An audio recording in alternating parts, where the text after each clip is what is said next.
بسم الله الرحمن الرحيم اللهم صل على سيدنا محمد وعلى آله وصحبه أجمعين لا حول ولا قوة إلا بالله العلي العظيم لا حول ولا قوة إلا بالله العلي العظيم لا حول ولا قوة إلا بالله العلي العظيم ربنا آتنا في الدنيا حسنة وفي الآخرة حسنة وقنا عذاب النار اللهم صل على سيدنا محمد وعلى آله وصحبه أجمعين. We're now moving on to lesson number 5, talking about the subject باب فرائض الغسل وسننه وفضائله. We are going to talk about the issues that are obligatory and sunnah and virtuous in regards to performing ghusl. And when we're talking about ghusl, we're referring to the ritual full body washing that one does either when they enter into the state of janaba, and janaba is the state that a person enters into after having sexual intercourse, or to be more accurate, either by ejaculation of sperm or by the head of the penis entering past the lips of the midsection of a female. Then this would necessitate on both male and female the obligation to make what we call al-ghusl, which we can consider the complete body washing, washing of the body, as we will mention later. Or the other things that necessitate al-ghusl is exiting the state of menstruation. So either exiting the state of menstruation for women and sexual intercourse, or, as we mentioned, to be more accurate, the ejaculation of sperm, or the head of the penis entering into the vagina of a woman past the clitoris. Yani to be specific. And these are the things that necessitate al-ghusl. So what he's going to talk about here is he's going to keep it basic. He's just going to talk about the obligatory acts, the sunnah acts, and the virtuous acts. And just as a reminder, when he's referring to the fara'id, the obligatory acts, he's referring to those things that have to be done in order for the act to be sound. Meaning the things that we mentioned from the fara'id, if they are not done, then the action is not sound. When he mentions the sunnah acts, he's referring to those things which the Sharia has requested strongly and recommended strongly. And when he's referring to the fada'il, the virtuous acts, the Sharia has requested but not as strong as the sunnah acts. And so he goes on to mention the first ones, فَأَمَّا فَرَائِدُهُ فَخَمْسَةٌ. Yani in terms of the obligatory acts, they are 5. The first one he mentions an-niyyatu. And the niyyatu here means intention, and the intention that a person should have is the niyyah to remove the state of what we call hadath al-akbar, or yani hadath al-akbar, to remove the state of janaba for those who are who obtained a ghusl from having some type of sexual activity that we mentioned previously. Or one can just have the simple intention, which is easier because it includes everybody, the intention of performing a ghusl that's obligatory. Then that would be considered sufficient. So the first one he mentions is an-niyyatu. Then he mentions what ta'mimul jasadi bil ma'. This one is important. But before we go on, I would like to add another point to the issue of the niyyah. The niyyah should be done at the beginning of the ghusl, and we'll give a little bit of details about that later on. So he mentions, he goes on to mention the second one, with ta'mimul jasadi bil ma'. Ta'mimul jasadi bil ma' means that all of the body has to be washed. All of the outside of the body has to be washed with water. So meaning that all of the body, water has to reach all of the body. And so when we're making a ghusl, we have to look out to make sure that our armpits get washed, that the crotch under the legs gets washed, the belly button gets washed. For those who are not circumcised, inside this area of the circumcision has to be washed. Everything on the outside of the body has to be wet, even including the apparent part of the lips, meaning that you cannot tuck your lips in and wash your face during ghusl because you wouldn't have a ghusl. Also, you do not wipe the ears in the ghusl. The ears have to be washed. So the best way to wash your ears so that no water falls into your ear is that when you're washing the right ear, just tilt your head to the right and take a cup of water and just rub the water in your ears so that the water automatically falls downwards and not into your ears. So everything considered the outside of the body must be touched by water. That's what he means by وَتَعْمِيمُ الْجَسَدِ بِالْمَاءِ. Then he mentions after that, which is also an important aspect which is related to this, وَدَلْكُ جَمِيعِ الْجَسَدِ. دَلْكُ جَمِيعِ الْجَسَدِ means that all of the body must be rubbed. Meaning by using your hand to you can't just pour water on your body and say, I have a ghusl. Additional to that, the water being all over your body, you must use your hands or any other part of the body to wipe every part of the body. So when you put the water on your body, it has to be moved around. So you have to make sure that all of your body is rubbed. Now, as I mentioned earlier in the section of wudu, when we talk about the issue of dalk, we said that in wudu, you have to use the inside palm of your hand. But in ghusl, technically speaking, it doesn't have to be done with the inside palm of your hand. So when it comes to washing the back, then you can use your arm. Or you could even use your 2 feet to wash each foot. So in terms of ghusl, it's not a condition that you use the inside palm of your hand in order to wipe. Or in order to wipe down the body. So a person has to make sure that all parts of the bodies are wiped. Behind the ears, under the armpits, under the crotch, all the places that we mentioned before, the belly button, when a person is making ghusl, and this is obligatory. One of the things that I always stress, one of the disliked things in ghusl is using excessive water. And what do they mean by using excessive water? Using excessive water on your body when making ghusl. So unfortunately now people have the customs of taking showers when they're making ghusl, so that the ghusl that they're making throughout their whole life is disliked according to the Sharia, because Allah la yuhibbul musrifin. Allah doesn't like when people using things excessively without any reason. So the best way to make ghusl is to use a bucket, meaning to fill up a bucket of water and scoop your hands inside the bucket and take the water, for example, put it on your chest, wash down your chest. Put it on your legs, wash down your legs. Put the water on your arm, wash down your arms until your ghusl is done.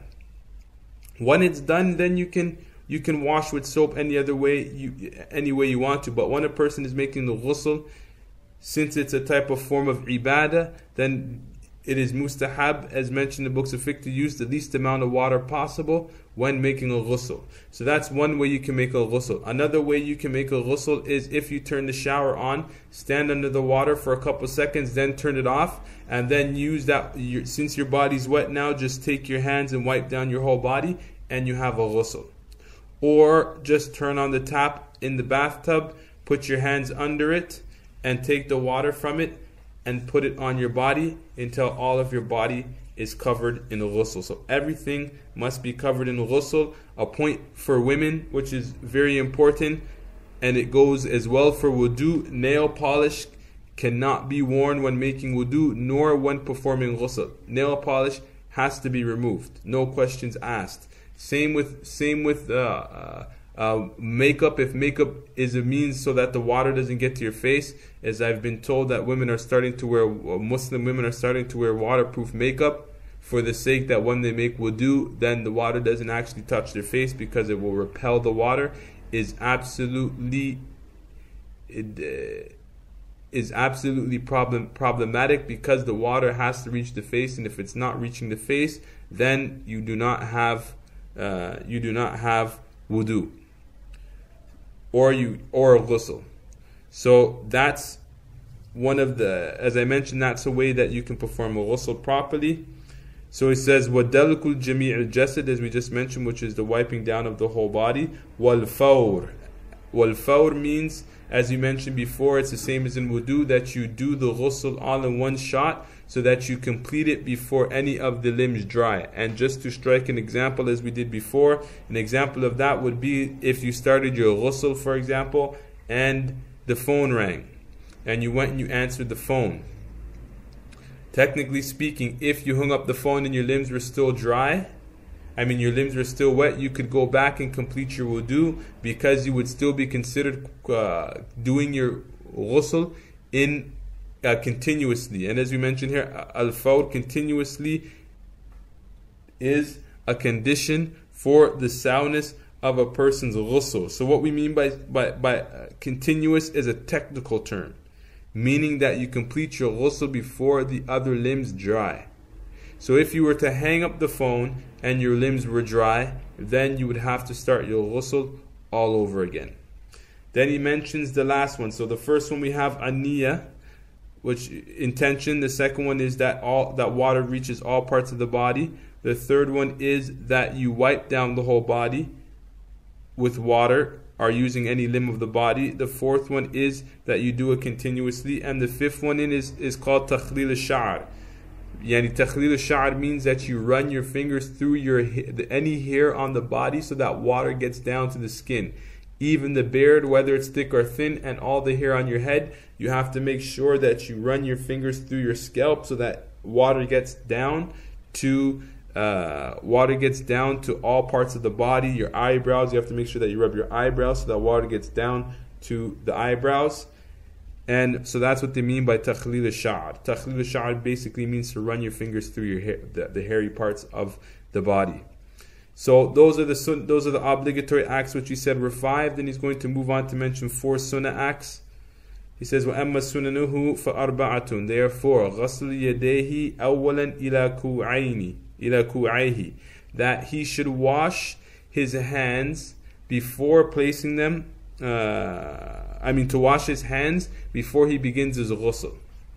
So wash his hands, and the way he should do it is wash his right hand 3 times, wash his left hand 3 times, up to his wrist, with the intention of doing an ibadah. Because we're not washing the hands for the sake of cleanliness. The issue here is not whether the hands are clean or not. It's the sunnah, and so it's something the Prophet ﷺ did, so we don't exactly know why he would wash them even if they were clean. So it's considered a form of worship, and so we do it with the sake of ibadah. And so that's a ghasl yadayhi awwalan, the first time, ila ku'ayhi, up into his wrist bones. Wal madmadatu wal istinshaqu. Wal madmadatu, as we mentioned before, to wash out the mouth. And during wudu we mentioned the conditions of washing the mouth, and so washing in order to obtain the sunnah. And so to obtain the sunnah in ghusl, the same rules apply. So review this issue. Wal istinshaqu means to, as we mentioned, to blow the water out of the nose. But pay attention here, outside of the chapter of wudu, when they use the word istinshaq, which means to inhale the water, they do not mention al-istinthar, blowing the water out. Because outside of the chapter of wudu, when they say al-istinshaq, when they say istinshaq, which is blowing the water in the nose, they also mean istinthar, blowing it out of the nose. So istinshaq, outside of the chapter of wudu, since like the issue here, because we're in the section of ghusl, means both the blowing in and the blowing out of the water are all considered a sunnah. But don't forget, as you mentioned before, that there's conditions in order to obtain the sunnah. So go back and review, because the same thing that relates to this as well as madmada in terms of obtaining the sunnah is the same as in wudu. Then he mentions وَمَسْحُ سِمَاخُ الْأُذُنَيْنِ, to wipe the flaps, the inside air canal of the ear. Now pay attention that he says here mesh. Mesh here means wiping. The difference between wiping and washing is washing, you're going to take actual scoops of water and use that to wash the body. Whereas when you're wiping, as you don't take water up. So you put your hands in a bucket and you pull them out with no water.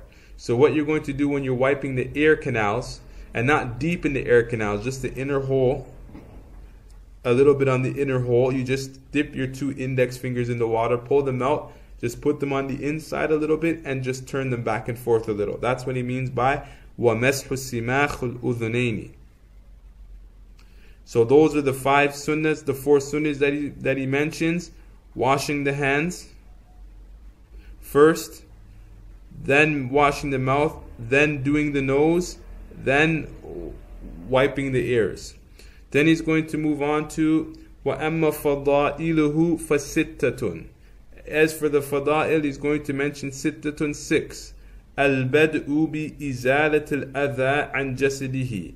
That for a person who has impurities, for example, a woman who's finished menses, or for a male and female after sexual intercourse, they might have some impurities on their bodies. It's mustahab to remove those impurities, right? To remove those impurities first. So technically speaking, in order to obtain this rule, there's a simple thing that a person can follow. Before they start their ghusl, then they should just wash the private part section between their knees and their navel, in between the crotch, and that way they if there's any impurities, they will have removed the impurities and gain the reward of doing a fadila. So that's what he means by starting bi-izalat al-adha. Adha here means najis, an impurity. So for women who are finished menses, they might have some impurity of blood, and in terms of intercourse, there will be impurities of sperm or any other liquids coming out during intercourse. So that's what he means by bi-izalat al-adha an jasadihi, from his body.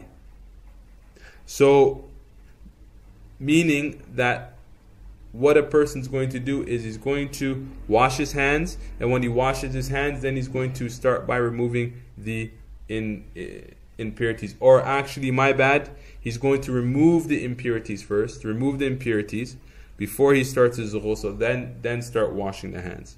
Then he says, ثُمَّ إِكْمَالُ أَعْضَاءِ وُدُوئِهِ. Pay attention here, he says, then after he finishes removing the impurities and then washing his hands, he should complete washing his limbs of wudu. What he means here is that the limbs that you should wash first, after you wash your hands, start washing the limbs that you do in wudu, which means your face, your arms, your head, and your feet. Wash those areas first. And the reason why the ulama say that they should be washed is because they are musharraf. They are the honorable limbs of a human being. And the reason why they say that they're honorable, because these are the limbs which Allah Azza wa Jal has ordered us to wash before meeting with Him in prayer. And so we start with them first, because what is more honorable is better to start with. So we start with the limbs, washing the limbs of wudu first, which means you're gonna do your face, you're gonna do your arms, you're gonna do your head. But obviously here, when I mean you're going to do your head, you're going to wash it, not wipe it. Wash your feet, and then after you finish that, he moves on to the next one. وَغَسْلُ أَعَالِ قَبْلَ الْأَسَافِلِ. Then he's going to wash a'ali, the high parts of the body, قَبْلَ الْأَسَافِلِ, before the lower parts of the body. Meaning that after you finish washing those limbs of wudu, you're going to start washing from the top down to the bottom. Because if you wash the top down to the bottom, any type of dirt or anything that you might have in your body will be pushed down. So you start from the top. Going down. He's also going to mention later on, just to add this point so everything works, is mentioned together. Starting from the right side down. Starting from the right side, than the left side. Meaning that, as we mentioned, we're going to start from the top, but you're going to wash the whole right side first. And the whole right side from the head all the way down to the feet of the right side. When you're done that, then you're going to wash the left side all the way down to the feet of the left side. So that's why he mentions وَغَسْلُ الْأَعَالِي قَبْلَ الْأَسَافِلِ, and then he's going to mention وَتَثْلِيثُ الرَّأْسِ بِالْغَسْلِ. Also he's going to mention that when you wash your head, wash it 3 times. And the reason why they say wash it 3 times is to make sure that you reach the scalp. So if you have a bald head, then this might not be the issue. But if you have hair on your head, especially for women, washing it 3 times is recommended in order to make sure that all of the hair gets wet and that you can get to the scalp of your head. So that's what he means by وَتَثْلِيثُ الرَّأْسِ بِالْغَسْلِ. And then he mentions وَالْبَدْءُ, beginning بِالْمَيَامِن, the right side, قَبْلَ الْمَيَاسِرِ, beginning with the right side before the left side. And I mentioned to you already previously what that meant. Then he mentions also something that I talked about before, وَقِلَّةُ الْمَاءِ, using the least amount of water as possible. وَلَكِنْ, but مَعَ إِحْكَامِ الْغَسْلِ. He says مَعَ إِحْكَامِ الْغَسْلِ. Pay attention to this point. Although it's recommended to use a little bit of water, you use a little bit of water. وَلَكِنْ مَعَ الْإِحْكَامِ. Ihkam means itqan, and itqan means yani making sure that you do something with perfection. So don't use only a little bit of water to the point that you're wiping and you're not washing, or that you're missing a couple areas. Use a little bit of water, but also use enough that you can get the job done properly. So that's what he means by ihkam al-ghasli, getting the ghasl, the washing, done properly. Right?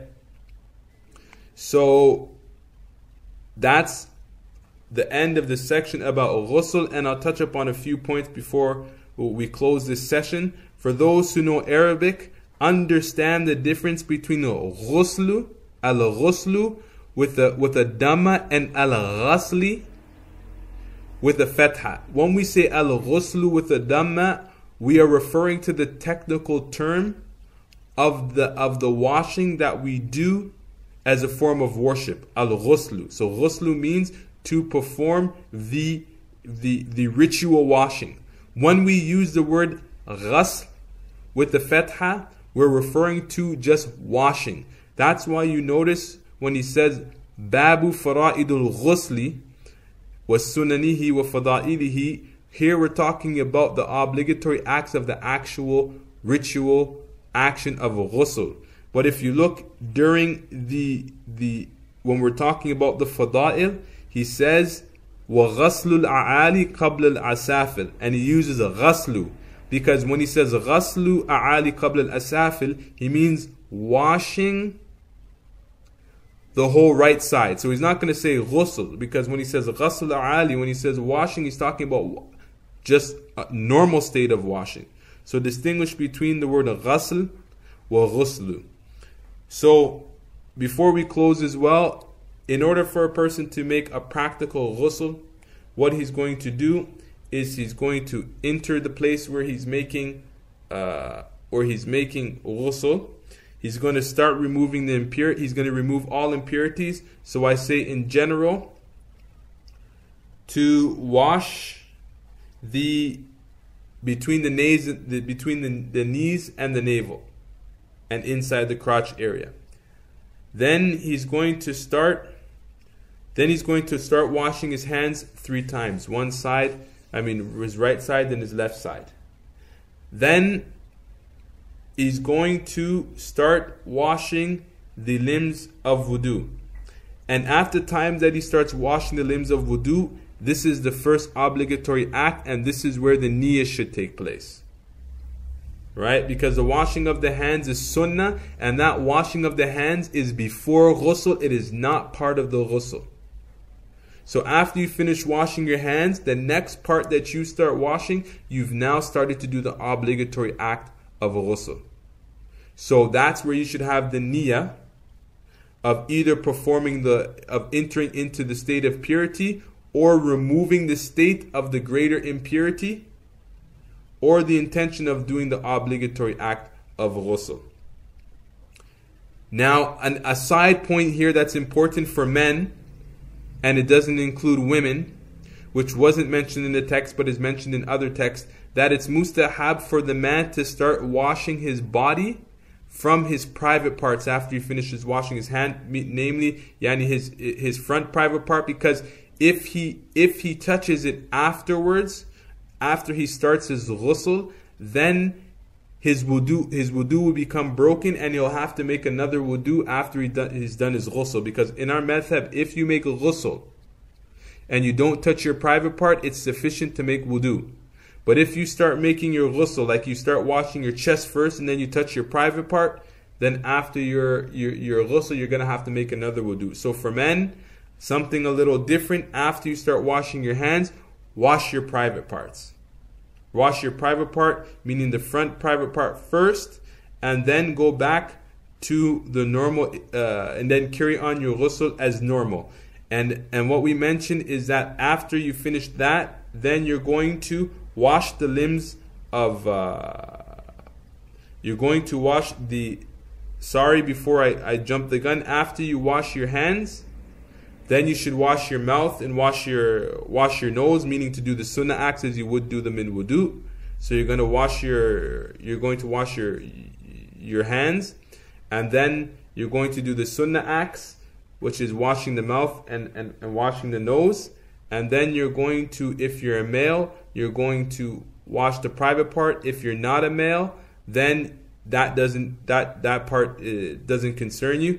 And then after that, you're going to wash the obligatory limbs in wudu. And we mentioned the reason for that is because washing the limbs of wudu is, first, because they're honorable. After you finish that, then you're going to complete the rest of your ghusl from the right side of the body all the way down to the feet, from the left side of the bottom, then move to the left side of the body, all the way from the top all the way down to the bottom, and your ghusl is complete. Don't forget to wash your belly button and all those crevices of the body.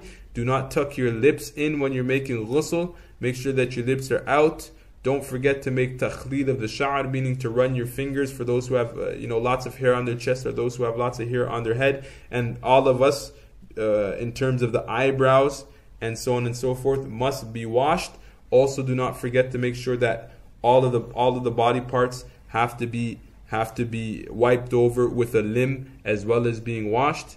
And that is the summary on the issue of ghusl. Allahumma salli ala Sayyidina Muhammad wa ala alihi wa sahbihi ajma'een.